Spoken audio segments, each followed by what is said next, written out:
Hello everyone.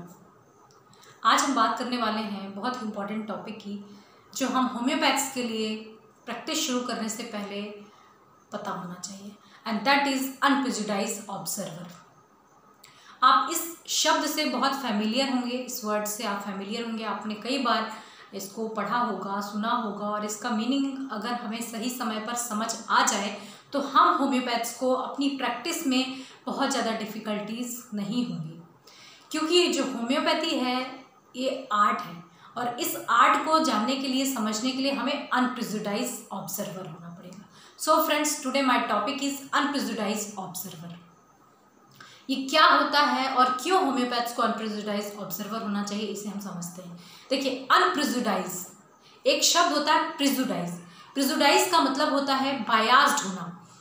इसको और explain करती हूँ मैं। बायास का मतलब है कि आप पहले से ही कोई अनुमान लगा लें, कोई जजमेंट बना लें, या कोई ओपिनियन बना लें किसी भी चीज़ के लिए, किसी पेशेंट के लिए, या किसी भी बीमारी के लिए।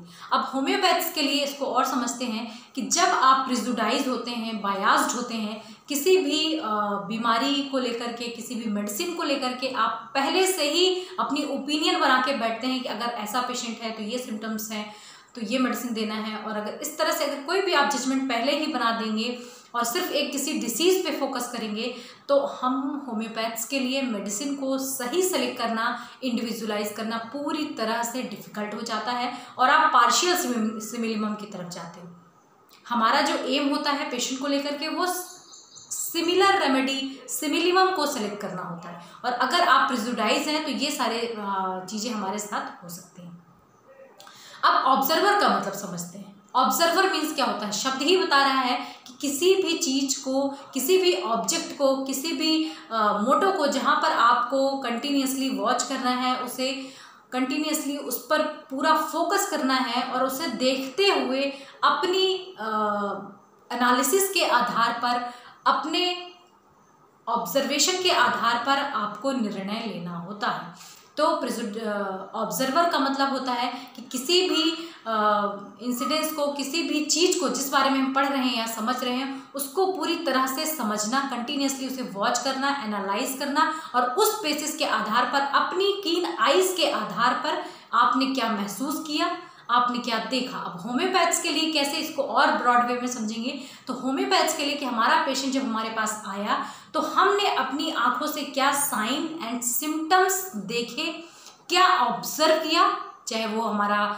कॉन्स्टिट्यूशन हो, आपने उसे ऑब्जर्व किया, चाहे पेशेंट के जेस्चर्स पेशेंट बना रहा हो, चाहे उसकी फिजिकल अपीयरेंस हो, चाहे उसका लुकअप हो, that is constitution of the patient.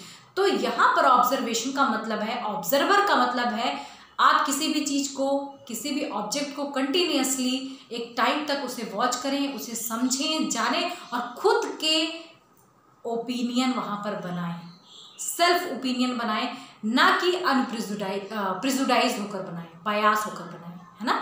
तो हमें क्या होना है, अनप्रेजुडाइज ऑब्जर्वर। अब हम देखते हैं कि अनप्रेजुडाइज्ड ऑब्जर्वर जो होता है उसका और क्या एम है और क्या मोटो है। अभी तो हमने मीनिंग समझा। देखिए फ्रेंड्स, इसका मोटो ये होता है कि हमें किसी भी स्पेक्यूलेशंस पे, किसी भी डिसीज पर काम नहीं करना है। हमें काम करना होता है पेशेंट की सिम्टोमेटोलॉजी पर, एंड दैट इज कि पेशेंट के क्या साइन एंड सिम्टम हैं जो हमें दिख रहे हैं, जो हम ऑब्जर्व कर रहे हैं, और जो हमें पेशेंट अपनी भाषा में दे रहा है। पेशेंट या उसके फ्रेंड्स, अटेंडेंट, फैमिली जो भी साथ में हैं, उनको बोलते हैं अनप्रेजुडाइज्ड ऑब्जर्वर एज होम्योपैथ। हम होम्योपैथ को बहुत अच्छे से समझें कि किसी भी डिसीज़ का, किसी भी स्पेक्यूलेशन का पे हमें काम नहीं करना है। We need to work on sign and symptoms. This is called unprejudicedness, right. अब अगर आप प्रेजुडाइज रहते हो तो उसके क्या साइड इफ़ेक्ट हो सकते हैं, उसकी क्या डिफ़िकल्टीज़ हैं हमारे यहाँ। अगर आप अनप्रेजुडाइज ऑब्जर्वर नहीं हैं, आप प्रेजुडाइजनेस के साथ हैं, इट मीन्स कि आपका एक पर्टिकुलर जजमेंट है जो आपने बना लिया है और उसी पे आप काम करते हैं। तो उससे क्या क्या गड़बड़ हो सकता है, इस बारे में देखिए फ्रेंड्स, अगर आप इस तरह से काम कर रहे हो जहाँ पे आपने ओपिनियन या जजमेंट बना लिया है, आपने अपने ऑब्जर्वेशन पे काम नहीं किया, आपने अपने एनालिसिस पे काम नहीं किया, आप किसी और एनालिसिस पे काम कर रहे हो, तो वहाँ पर जो दो चीज़ें सामने आती है, एक तो है malabsorption. Observation, malobservation, not absorption, observation, कि आप उस चीज को अच्छे से समझ ही नहीं पाओगे।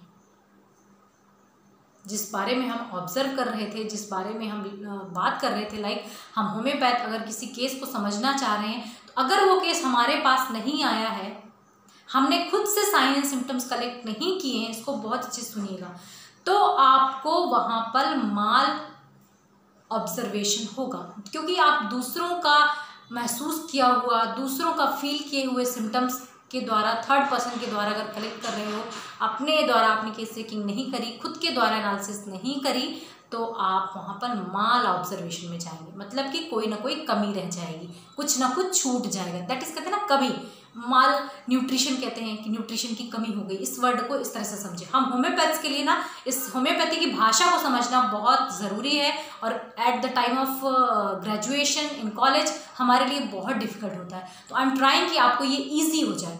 और दूसरा होता है नॉन ऑब्जर्वेशन, और उस वजह से क्या होता है कि आपने अगर देखा ही नहीं है तो मेडिसिन पार्शियल सिमिलम नहीं, इवन रॉन्ग होगी। There will be wrong selection of remedy. तो अनप्रेजुडाइज्ड ऑब्जर्वर होना क्यों ज़रूरी है? क्योंकि जब आप अपने पेशेंट को देखेंगे, उसे समझेंगे, उसे ऑब्जर्व करेंगे, एनालिसिस करेंगे, और उस बेसिस पे आप सिम्टोमेटोलॉजी कलेक्ट करेंगे, जिसे हम टोटलिटी ऑफ सिम्टम कहते हैं, और उस टोटलिटी ऑफ सिम्टम के बेसिस पे आप अपनी खुद की रेमेडी बनाएंगे। लाइक इसका एक एग्जांपल मैं देती हूँ कि आपने अगर फास्फोरस के बारे में पढ़ रखा है या सुन रखा है, ठीक है, अब उस रेमेडी के बारे में आपको बहुत अच्छे से पता है, किसी और ने भी उस रेमेडी के बारे में पढ़ रखा है या सुन रखा है, तो उसने वही सिम्टम्स आपको बता दिए, तो आप क्या करोगे कि मुझे हाँ मुझे ये हो रहा है, अरे मुझे ये हो रहा है, या किसी थर्ड पर्सन ने बताया कि वो तो मुझे फास्फोरस का पेशेंट लगता है, आपने अगेन फास्फोरस प्रिस्क्राइब कर दी। इट विल बी रॉन्ग, क्योंकि पेशेंट क्या बोल रहा है, उसका क्या मीनिंग है, और किस तरह से हम होम्योपैथ उसे कलेक्ट करते हैं, ये सिर्फ हम समझते हैं। क्योंकि होम्योपैथी की भाषा को कौन समझेगा? होम्योपैथ समझेंगे। तो मेरा कहना है कि हम सारे होम्योपैथ्स को अनप्रेजुडाइज्ड ऑब्जर्वर पे काम करना चाहिए, और अपनी आइज़ को ही ऐसा बनाना चाहिए कि हमारा जो ओपिनियन है, हमारा जो जजमेंट है, वो पेशेंट को देखने के बाद ही बनेगा। और वो कैसे कि आपने टोटलिटी ऑफ सिम्टम लिया, उसको आपने एनालिसिस किया उस पर, and then evaluation of symptom किए, जिन्हें ग्रेडेशन बोलते हैं, और फिर रेमेडी फाइंड आउट करी, जो कि सिमिलम है। और इस सारी प्रोसेस को बोलते हैं इंडिविजुअलाइजेशन, राइट। तो फ्रेंड्स, आई होप कि आपको ये वीडियो पसंद आए होंगे। होम्योपैथी से रिलेटेड अगर आप और भी ऑर्गन ऑफ मेडिसिन के टॉपिक या मटीरिया मेडिका से रिलेटेड टॉपिक पढ़ना चाहते हैं, तो मेरे चैनल को जरूर सब्सक्राइब कर लें। एंड होम्योपैथी पेज है मेरा, learn homeopathy with doctor Jyoti Tiwari, Facebook पर भी है, आप उसे भी फॉलो कर सकते हो, जहाँ पे मैं कई सारी पैथोलॉजी से related theories and medicine discuss करती हूँ। Thank you so much.